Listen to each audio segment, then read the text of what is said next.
Hi, I'm Sarah Marie, owner of Greenhouse on Main, Brooksville's newest vintage shop.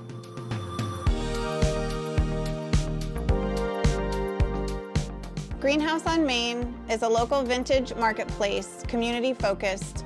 We offer local workshops for the community to connect and network their businesses. Makers can come in at no cost to them, use our space to network and grow their business. And we also have a community garden that is up and coming in February, where we will hold monthly workshops in the garden and clubs that meet regularly, focused on learning how to grow your own plants and produce and things of that nature.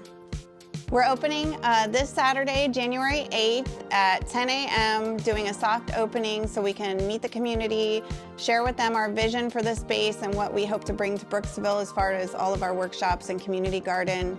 We will have several food vendors here, a local tarot card reader, the ice cream bar and taco junkie are here, which I'm very excited to try their tacos, and ice cream bar too. They're amazing. We are really trying to keep it local, and even our tarot reader is a Brooksville local, so we're really, really excited to share with Brooksville what we have to offer. If you would like more information on Greenhouse on Main, please contact us on Facebook or through our Facebook group. We post there regularly and have a lot of fun. And if you would like more information on the maker workshops that we will be hosting or the community garden, please reach out to us on Facebook. We look forward to seeing you guys this weekend.